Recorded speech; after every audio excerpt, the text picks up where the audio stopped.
Sir வணக்கம். Okay. நான் ready கேள்வி கேட்கறதுக்கு. சரி ஓகே சார். என்னோட கேள்வி என்ன அப்படின்னா பெண்கள் மேரேஜுக்கு அப்புறம் பிரசவம் ஆகுது. பிரசவத்துக்கு அப்புறம் தான் பிரசவம் ஆகும். வெயிட் கல்யாணத்துக்கு அப்புறம் குழந்தை பிறந்த சார். குழந்தை பிறந்ததுக்கு அப்புறம் அவங்க சில பேருக்கு சிசரிங் ஆகுது, நார்மலாக ஆகுது. எப்படி இருந்தாலும் கொஞ்சம் குண்டா வெயிட் போட்டுறாங்க.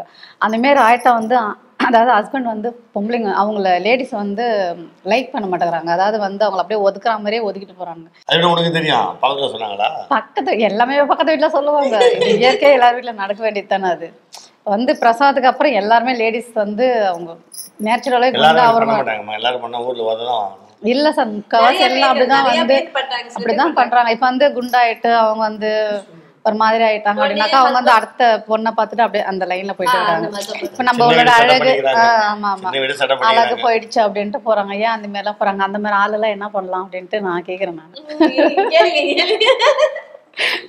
அதாவது கல்லானாலும் கணவன் குல்லானாலும் புருஷன், இது பழமொழி.